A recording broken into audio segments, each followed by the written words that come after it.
안녕하세요. 조직의 생산성을 높이는 프로세스 마이닝이라는 주제로 발표하게 된 김명목이라고 합니다. 반갑습니다. 우선 이렇게 시간 내서 세션에 참석해 주셔서 감사드립니다. 프로세스 마이닝이라는 주제가 다소 생소하실 수도 있다고 생각을 하는데요. 하지만 이건 기술에 대한 이야기라기보다는 우리가 어떻게 일하는지에 대해서 살펴보는 이야기입니다. 그래서 업무 자동화와 생산성에 관심이 있으셨던 분들이라면 큰 도움이 되는 세션이 될 거라 생각합니다. 저는 토스플레이스에서 조직의 생산성을 높이기 위한 자동화 및 업무 시스템을 만들어 가고 있는데요. 우선 제가 왜 이 업무에 관심을 가지고 경력을 쌓게 되었는지 말씀드리려고 합니다. 저는 성장을 위해서는 제품의 고도화만큼 일하는 방식의 고도화가 중요하다고 생각합니다. 제가 이 문제에 대해 생각해 보게 되었던 계기는 개발자로 경력을 시작하기 전 어떤 매장에서 알바를 할 때였는데요. 어느 날 가게가 입소문을 타면서 손님이 확 늘게 되었어요. 근데 이게 마냥 좋은 일만은 아니었어요. 왜냐하면 저희가 운영적인 대비가 되어 있지 않았거든요. 그래서 밀려드는 예약을 놓치거나 주문을 누락하거나 하는 실수들이 빈번하게 생겼고요. 그래서 오히려 예전에는 없던 고객 클레임이나 안 좋은 리뷰가 달리는 걸 경험할 수 있었습니다. 그걸 빨리 대응하려고 사람을 막 뽑아보기도 했는데 이게 프로세스가 정착이 되지 않은 상태에서는 이 문제가 잘 해결되지 않았어요. 이러한 경험을 하면서 고객이 늘어날 때는 그에 맞추어 일하는 방식도 고도화가 되어야 하고, 그렇지 않을 경우에는 성장 과정에서 오히려 위기가 생길 수도 있다라는 생각을 하게 되었던 것 같습니다. 그 이후 개발자로 경력을 쌓아가는 과정에서도 쭉 이 문제에 관심을 가지게 되었습니다. 일하는 방식을 고도화하고 생산성을 높이려면 어떻게 해야 할까요? 처음에는 실무자분들이 말씀해 주시는 불편 사항이나 단순 반복 업무들을 자동화해드리고, 또 백오피스나 어드민을 구축하고 개선하고 AI 등 여러 가지 기술에 관심을 가지고 적용해 보기도 하였습니다. 그런데 이런 경험들이 쌓일수록 구현에 앞서서 우리 팀이 지금 어떻게 일하고 있는지를 자세히 살펴보고, 또 이걸 추측이 아니라 데이터로 정확하게 살펴보는 것이 정말 중요하다는 생각을 하게 되었어요. 이 문제에 대한 예시를 말씀드리려고 하는데요. 여기 슬라이드에 보시면은 사실 여기 계신 대부분의 분들이 엔지니어 분들일 것이라고 생각합니다. 그렇다면 아마 여기 나와 있는 유지 보수 또는 에러 대응 업무의 흐름이 정말 익숙하실 거예요. 아마 매일매일 하고 계신 업무일 텐데요. 하지만 막상 우리 팀이 한 달에 평균 몇 건의 이슈를 처리하고 있는지, 그리고 에러 감지부터 배포까지 평균적으로 소요되는 시간이 얼마나 될지, 몇 시간일지 며칠일지, 그리고 만약에 이 중에서 코드 리뷰 단계라고 하면 여기가 차지하는 비중이 얼마나 될지와 같은 질문들을 생각해 보면 선뜻 답하기 어려운 것 같습니다. 만약 한 달에 100건의 이슈를 처리하고 있는데 이 중에 코드 리뷰 과정이 아마 경험해 보셨을 수도 있을 것 같은데요. 리뷰를 대기하는 시간에서 방치되는 이유로 좀 오래 소요되고 있을 수가 있잖아요. 그런데 만약에 간단한 슬랙 알림을 통해서 평균 소요 시간을 1시간씩만 줄여줄 수 있다면 평균 100건이기 때문에 이 작업은 개발팀의 전체 속도를 월 100시간을 높여주는 정말 의미 있는 작업이 될 수 있습니다. 이처럼 우리가 어떻게 일하고 있는지를 자세히 살펴보면 업무를 자동화하는 작업들이 정확히 어떠한 의미를 가지게 되는지 알 수 있습니다.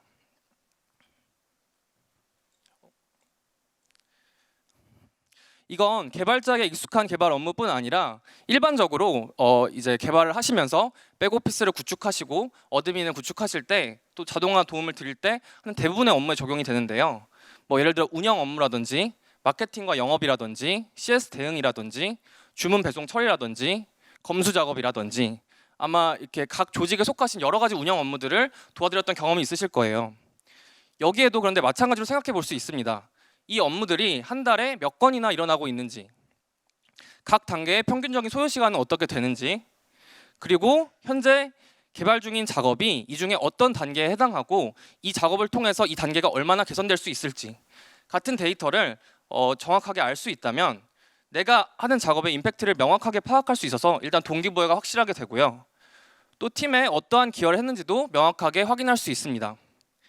그리고 이런 분석을 하시면 실무자분들 또는 PO분들이 주신 요구사항뿐만이 아니라 임팩트를 만들 수 있는 새로운 아이디어를 개발자가 주도적으로 제안해 볼 수도 있습니다. 바로 여기서 프로세스 마이닝이 딱 등장하는데요. 프로세스 마이닝은 데이터를 기반으로 업무의 흐름을 분석하는 이론으로 다음과 같은 구조를 가집니다. 크게 세 가지의 단계로 나눠 볼 수 있는데, 첫 번째는 우선 업무 데이터를 모으는 과정이고요. 다음으로 분석을 위한 포맷으로 가공하고, 마지막으로 이 포맷 데이터를 이용해서 다음 슬라이드와 같은 실제 업무가 어떻게 흘러가는지를 보여주는 일종의 지도인 프로세스 모델을 도출하게 됩니다. 이 슬라이드상의 프로세스 모델에는 각 단계별 흐름과 빈도가 나와 있는 것이고요. 조금 더 뒤에 나중에 설명드리겠지만 각 단계별 소요시간이나 총 소요시간 같은 정보도 확인할 수 있습니다. 개발자분들에게 가장 익숙하실 만한 예시이고, 또 이렇게 우리가 익숙한 업무도 이 정도까지 뜯어볼 수 있다는 점을 강조드리기 위해서 앞서 말씀드린 에러 대응 업무를 가지고 이 단계들을 한번 따라가 보려고 하는데요. 하지만 앞서 말씀드린 것처럼 프로세스 마이닝은 매일매일 반복하는 업무라면 어떠한 업무에도 적용해 볼 수 있습니다. 이런 경험들이 있으시다면 좋은데요. 아까 말씀드린 여러 가지 사례들이 있었잖아요.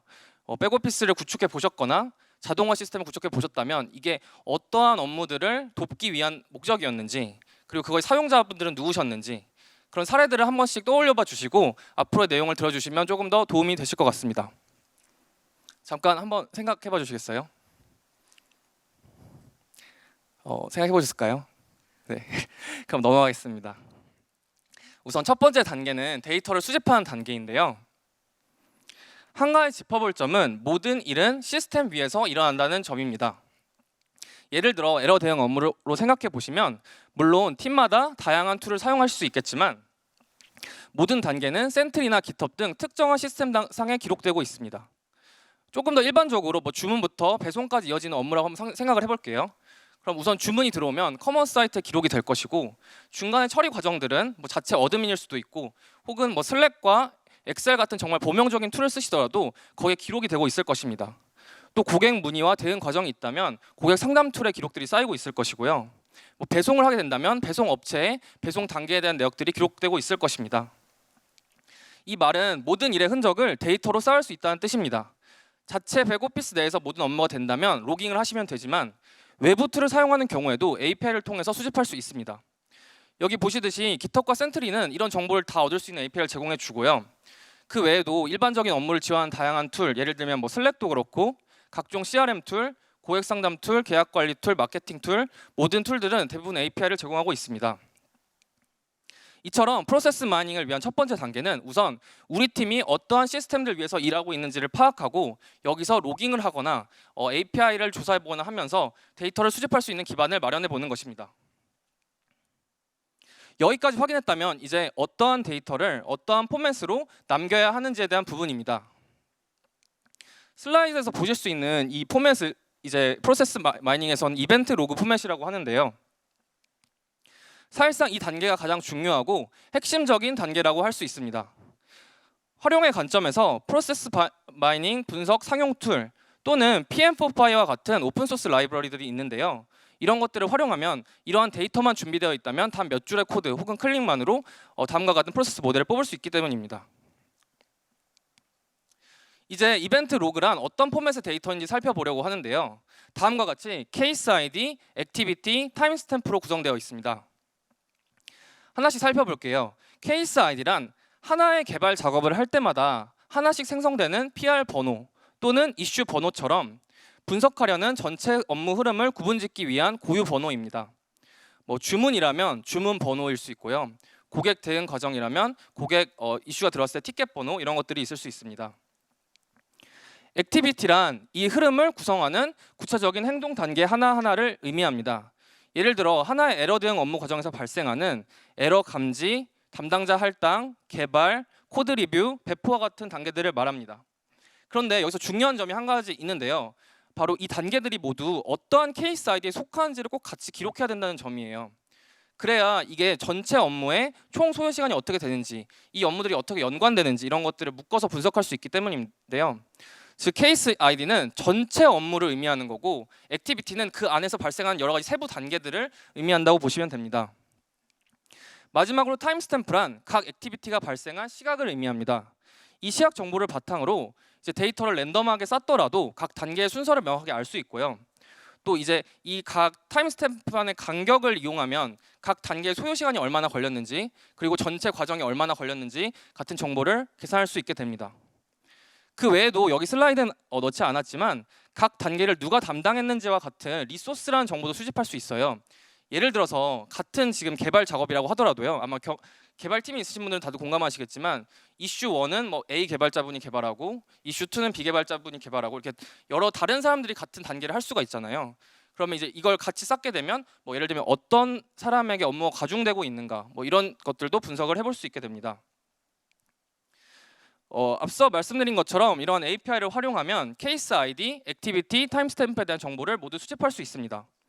간단한 코드 작업과 배치를 통해 수집하면 다음 테이블과 같은 테이블을 쌀 수 있게 됩니다. 각각 보시면 에러 감지와 담당자 할당은 센트리를 통해서 수집을 했고요. 이슈 디텍티드와 이슈 어사인드라고 이름을 붙였습니다. 나머지는 GitHub을 통해 쌓았는데요. 개발 완료는 사실 곧 PR이 생성됐다는 의미와 같으므로 PR 오픈드를 개발 완료로 의미했고 코드 리뷰 완료는 PR 어프루브드, 배포는 PR 머지드라는 형태로 쌓도록 해두었습니다. 계속 말씀드리지만 이건 이제 개발적인 예시로 말씀드린 건데 이제 일반적인 업무에 대해서 만약에 이걸 적용해 본다고 하시면 이런 식으로 개발자분들이 직접 스스로 이 단계가 어떠한 단계일지를 생각하고 이름을 붙이면서 쌓아주시면 됩니다.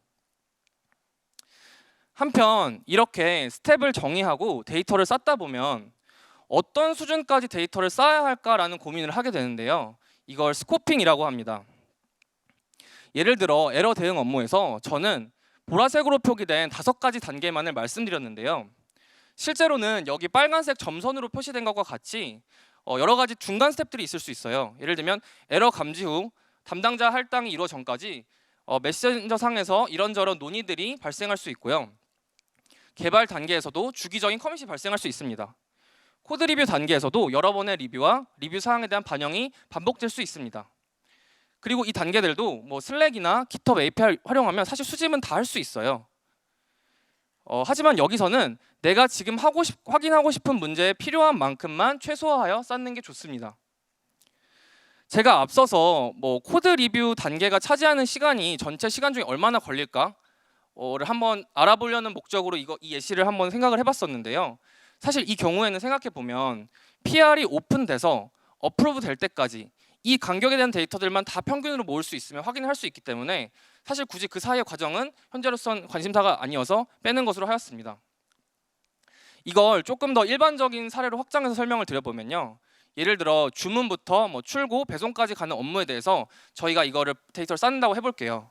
그럼 사실 배송업체 시스템에서는 이렇게 배송 받아보실 때 보였을 수도 있겠지만 뭐 출고하고 중간 터미널 도착했다가 중간 터미널 나와서 뭐 배송 출발했고 이런 모든 단계들이 다 사실 알 수는 있잖아요. 근데 사실 저희가 만약 거시적인 분석이 목적이다 이러면 그런 것들은 다 생략하고 그냥 출고와 배송 완료만 찍는 것입니다. 그래서 이런 식의 판단들이 필요해지는데요. 본 작업 자체가 구현에 앞서서 빠르게 문제를 정의하기 위한 목적이기 때문에 최소한의 공수로 확인하시고 싶은 문제를 확인할 수 있는 만큼만 수집하시면 좋습니다. 물론 그 단계를 거쳐서 병목 지점을 찾았어요. 예를 들어 만약에 지금 업무 3번이 문제가 된다는 걸 알게 됐어요. 그러면 그 업무 3번을 이제 어떻게 개선할까라는 관점에서 다시 업무 3번을 쪼개서 디테일하게 분석하는 것도 가능합니다. 이처럼 확인하고자 하는 문제에 맞게 추적한 단계의 범위를 정하는 과정을 스코핑이라고 하는데요. 이 부분을 고민해 보시다 보면은 왠지 이 구간이 병목일 수 있을 것 같으니까 좀 더 디테일하게 추적하자. 혹은 이 부분은 별로 문제가 안 될 것 같으니까 일단은 빼자. 이런 식의 판단을 하게 되는데 이처럼 자연스럽게 병목 지점이 어디일지 고민을 해보고 또 우선순위를 세워보고 가설을 개발자도 세워보게 된다는 장점이 있습니다. 데이터를 쌓는 과정에서 또 한 가지 문제점은 서로 다른 시스템상에 쌓이는 데이터를 어떻게 연결시킬 것인가 라는 문제인데 엔티티 레솔루션이라고 합니다. 예를 들어 에러 대응 업무를 다시 생각해보면 하나의 에러를 대응하는 과정에서 업무 단계 일부는 GitHub, 업무 단계 일부는 센트리에서 일어나게 됩니다. 또 뭐 예를 들면 아까 스코핑 단계에서 슬랙 데이터도 추적을 해야겠다라는 판단을 했다면 슬랙도 있겠죠. 그럼 이렇게 여러 가지 시스템상의 데이터가 쌓이는데 이걸 어떻게 하나의 케이스 아이디로 묶을 수 있냐의 문제가 생깁니다. 그리고 말씀드린 것처럼 이걸 해야 되는 이유는 케이스 아이디로 묶어야 전체 업무의 총 소요 시간이나 각 단계별 관계들을 볼 수 있기 때문입니다. 따라서 각 단계가 여러 시스템에 나눠져 있더라도 같은 업무에 대한 작업이라는 점을 묶을 수 있어야 하는데요. 사실 이 방법은 정말 다양한데 예를 들면 몇 가지를 소개해드리겠습니다. 우선은 시스템에 제공하는 인테그레이션 기능과 API를 활용할 수 있고요. 사실 센트리와 GitHub 케이스라면 워낙 인테그레이션이 잘 돼 있기 때문에 그냥 인테그레이션 하는 방식으로도 매핑이 됩니다. 근데 이제 일반적인 업무의 사례를 생각해보면 그게 쉽지 않은 경우가 많거든요. 그럴 때는 예를 들면 공통적으로 가지는 식별값을 활용해 볼 수 있어요. 예를 들어 주문, 고객 대응, 배송과 같을 때 시스템은 다 흩어져 있지만 모든 시스템에 결국 고객의 전화번호와 같은 정보가 있을 수 있거든요. 왜냐하면 결국 주문이 들어왔고 배송을 해야 되고 하기 때문에 이럴 경우에는 그 번호를 이용해서 이 같은 번호를 가지면 다 같은 케이스다라는 가정으로 이렇게 매핑을 시킬 수도 있습니다. 그리고 이거는 사실 정답이 있는 문제가 아니어서 상황에 따라 시스템을 교체할 수도 있고요. 더 측정하기 좋은 시스템 교체할 수도 있고 통합할 수도 있고 여러 가지 방식으로 해결할 수 있습니다. 사실 이 문제가 가장 이 작업을 하다 보면 까다로운 지점이고 꼭 이렇게까지 하면서 데이터를 수집해야 할까라는 생각이 드실 수도 있어요. 하지만 하나의 업무 흐름인데도 그동안 묶어서 보기 어려웠다는 뜻은 그 업무에 대해 그동안 전체 업무의 소요 시간이나 업무 중간에 어디서 이탈이 발생하거나 와 같은 분석이 전혀 되고 있지 못했다는 가능성이 높을 수 있습니다. 그런데 이 정보는 팀에 정말 중요한 지표가 될 수 있거든요. 그렇기 때문에 이 작업을 하는 그 자체가 팀에 되게 의미 있는 기여를 하는 과정이 될 수 있습니다. 자, 이제 여기까지 진행했다면 이제는 인사이트를 뽑아보고 개선 지점을 찾아보는 흥미로운 단계입니다. 이번 이벤트 로그가 데이터가 준비되어 있다면 이제 프로세스 마이닝 상용 툴 또는 PM4파이와 같은 오픈 소스 라이브러리들을 활용하시면 몇 줄의 코드로 다음과 같은 모델을 뽑으실 수 있거든요. 예를 들어 에러 대응 업무 같은 경우 이런 식의 결과가 나왔습니다. 보시면 위의 이미지는 각 단계별 이동 간의 빈도를 보여주고 있고요. 아래 이미지는 각 단계별로 소요 시간과 총 소요 시간의 정보를 확인하실 수 있습니다. 우선 빈도에 대한 정보를 통해 예상치 못했던 흐름 분기를 하나 확인해 볼 수 있었어요.